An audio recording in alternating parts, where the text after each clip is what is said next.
So, what is it? I've had some great guesses, but no one really came close. Actually, no. One person came really close.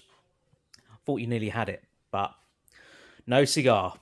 So, what it is I've been commissioned to make 5 round trays.